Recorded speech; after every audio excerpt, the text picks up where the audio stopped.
नमस्कार भक्तगणों, आज की इस वीडियो में हम सुनाने जा रहे हैं माता चौथ की पौराणिक कथा। एक सेठ सेठानी थे, उनके एक बेटा और बहू थे। बहू सबको भोजन करा के फिर स्वयं भोजन करती।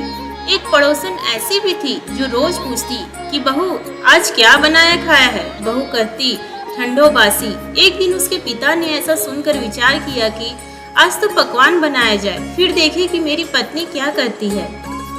उसने तरह तरह के पकवान बनवाए और घर के सभी लोगों ने एक साथ बैठकर भोजन किया। आज भी पड़ोसन ने पूछा तो बहू ने कहा ठंडो बासी। सेठ के लड़के ने सोचा हो ना हो कोई बात अवश्य है जिससे कि मेरी पत्नी ऐसा करती है। उसने पत्नी से पूछा तुम रोज ठंडो बासी खाया ऐसा क्यों करती हो, जबकि अपन सब ने एक साथ बैठकर कई तरह के पकवान खाए। उसकी पत्नी बोली अपन जो खा रहे हैं वह बाप बूढ़ों की कमाई है।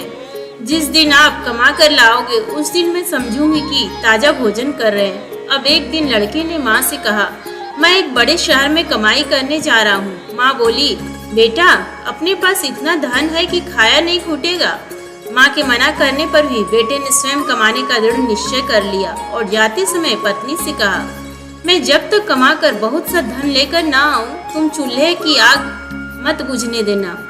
एक दिन चूल्हे की आग बुझ गई तो वह मन ही मन घबराने लगी, कहीं मेरे पति पर संकट तो नहीं आन पड़ा।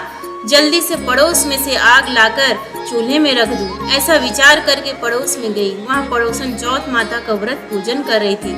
पड़ोसन ने कहा थोड़ी देर में आकर ले जाना।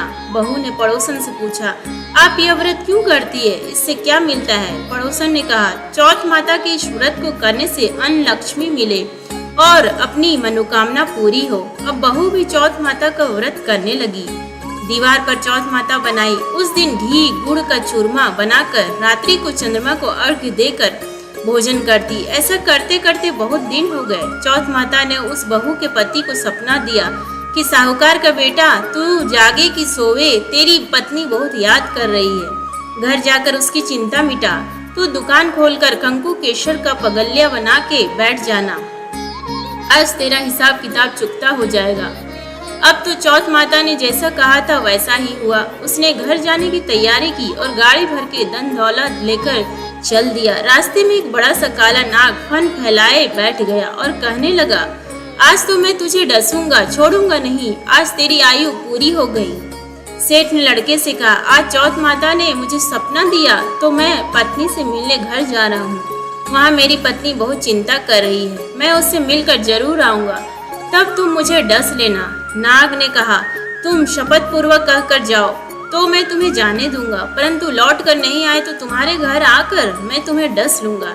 इस प्रकार सर्प को वचन देकर वह अपने घर पहुंचा। वहाँ सभी से हंसी खुशी से मिला और भोजन करने उदास होकर बैठ गया।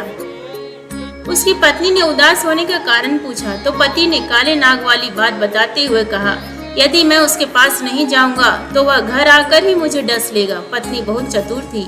उसने कहा कि आप घबराओ नहीं, लेट जाओ, मैं एक उपाय करती हूँ। पत्नी ने कमरे की 7 पेड़ी सिड़ाव धोई। पहली पेड़ी पर रेत, दूसरी पर इत्र, तीसरी पर गुलाल फूल, चौथी पर कंकु केशर, 5वीं पर लड्डू पेड़ा, 6ठी पर गादी गलीचा और 7वीं पेड़ी पर दूध का कटोरा भर कर रख दिए।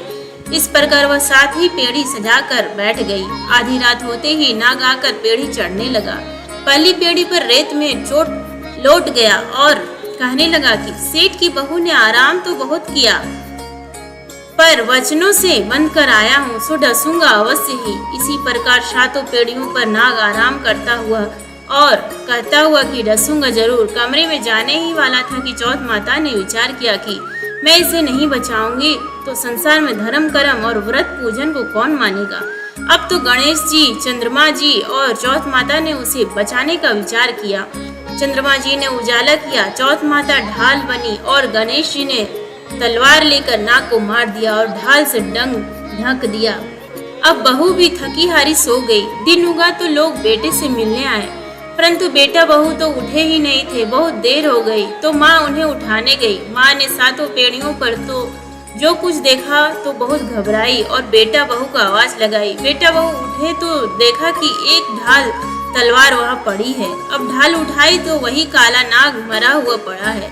बेटा बहू ने सोचा कि आज तो धर्म कर्म ही आड़े आए, जो भगवान गणेश जी और चौथ माता ने अपनी रक्षा की। हे चौथ माता, आपने जैसे सेठ के बेटे बहू की रक्षा की, वैसे सबकी रक्षा कीजो। बोलो चौथ माता की जय।